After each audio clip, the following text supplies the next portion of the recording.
Hey everyone, it's AKP Gaming, Fallout 76 video on the unwritten rules. I'm going to talk about 7 new ones that I'm going to discuss, including like this, using explosive weapons during Rad Rumble. It's the following on from the previous video that I made. I'll leave a link in the description from that if you haven't seen it before. But I'm going to talk about 7 rules, so let's get straight into the video.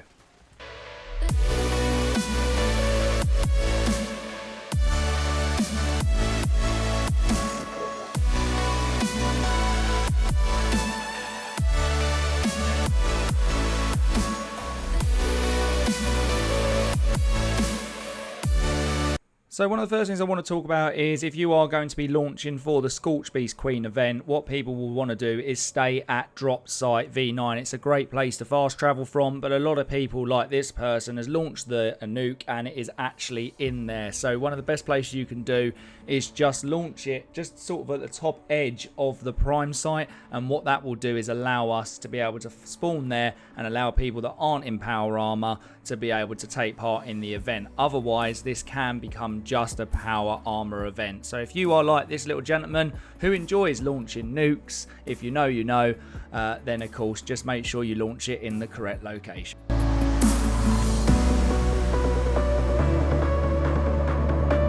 So before you decide to leave Appalachia and go quit to desktop or turn off your PlayStation or Xbox, what you should be trying to do is just give him one little final check to make sure no one is at your base. There's nothing worse than fast traveling and noticing that there is someone at your vendor where you could miss out on a sale, or they're just going to be stuck, especially if you have a cliff camp or something that is going to get them to drop to their death. Just give that person a chance to make the sale, or for you to make the sale, and then of course log out. And it is of course customary to wave at every single player in Appalachia as well.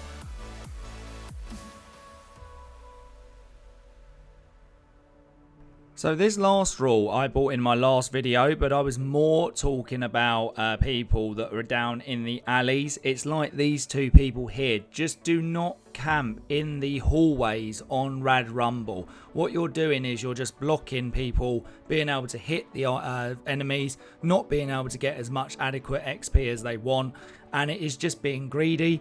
So either just hold back, or if you are in the tunnels, go and collect the ore, get it up to level 4, get that reward level that gives you a better chance of getting the radioactive barrel. Also, apparently, I haven't confirmed it, but the higher the level, the more enemies you're going to get anyway, which means that actually you're going to get more XP. So please do not be a camper on Rad Rumble. So we're already halfway through this video, so please let me know in the comments down below what is one of your most important unwritten rules in Fallout 76. But for this one, I wanted to talk about your items in your camp. If there are things that spawn like canned coffee or rad stag meat or whatever you have that you don't want potentially people to take, then really the community is mainly sharing is caring, helping each other. But if you do not, then just put a lock on the item. Generally, the main rule in Fallout 76 is if it's unlocked, it is up for grabs. But if you want to lock it, as you can see now, that says locked. That means someone's going to have to pick that, a level 3 lock, if they want to take it. And that's going to make them wanted, which would let them probably most likely leave it alone. So make sure if you don't want people taking your stuff, lock it. But of course, sharing is caring. Also, if you are AFK, then make sure you do something creative. This is just random, it's not an unwritten rule, but I love when I'm AFK to be not wearing many clothes and riding my golf cart. It looks really random, but I just think it adds a little bit of humour to people knowing that you are AFK rather than you just standing there and them trying to give you stuff.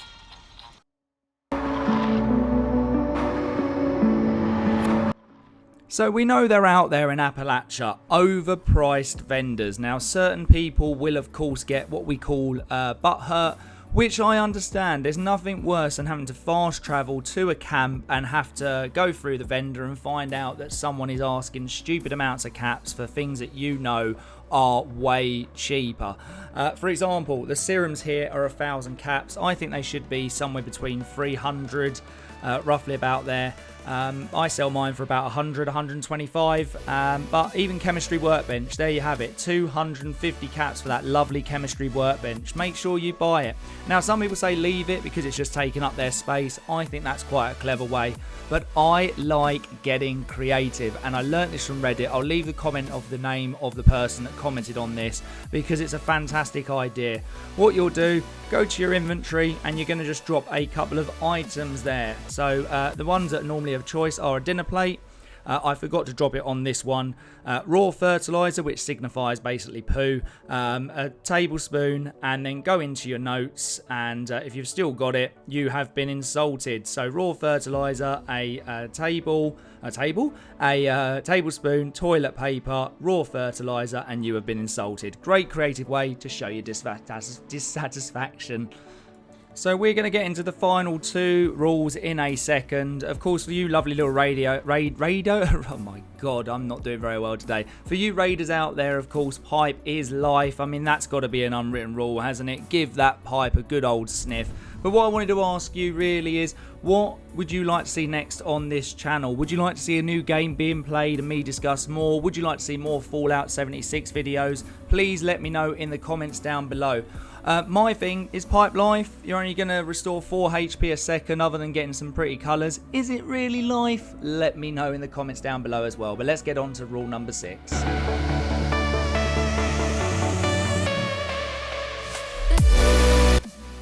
So this is kind of 2 rules in one. The first one, which was mentioned quite a lot, don't touch the jukebox. What happens is it doesn't make a lot of noise, it doesn't play music. Once you touch it, if you then check the top right hand corner, it will say turn the jukebox on.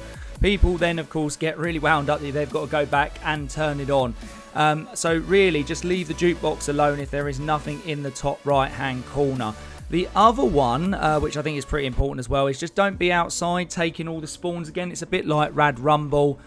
Just make sure you're attacking people inside. And if you want some tips on One Violent Night, I'll leave a link for that video. There's 2 very important tips because people say protect the people playing instruments, but actually there is an easier way for them people doing it, but it's still a good idea to protect them with your life. So let the ghouls come in, but make sure that you are taking them out, because using instruments like this and hitting them is a bit of a pain in the arse and you die, but it is a way of course speeding up the event.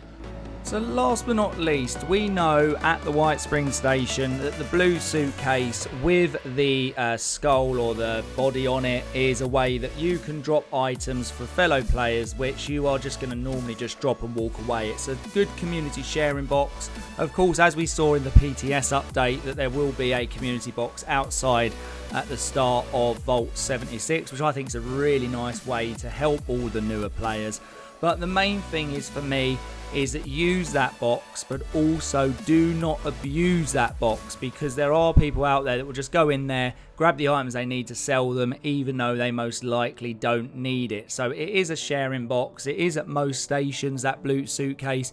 Make sure you utilize it, but just do not take the mick. I just think it's really distasteful when I see someone where I've dropped 200 stim packs and I see a level 1500 go and grab it, and I know exactly what that's going to be being done. It's just going to be sold to vendors. So just don't take the mick and just make sure that you utilize it as it should be used. So thank you very much everyone for watching. I hope you found this video really helpful. Let me know in the comments down below what your unwritten rules are. That really helps make me making future content, and of course if I do see one that's really liked, I will give credit where credit is due. So thank you very much, enjoy the rest of the week, and I'll see you in the next video. Take it easy people, bye bye.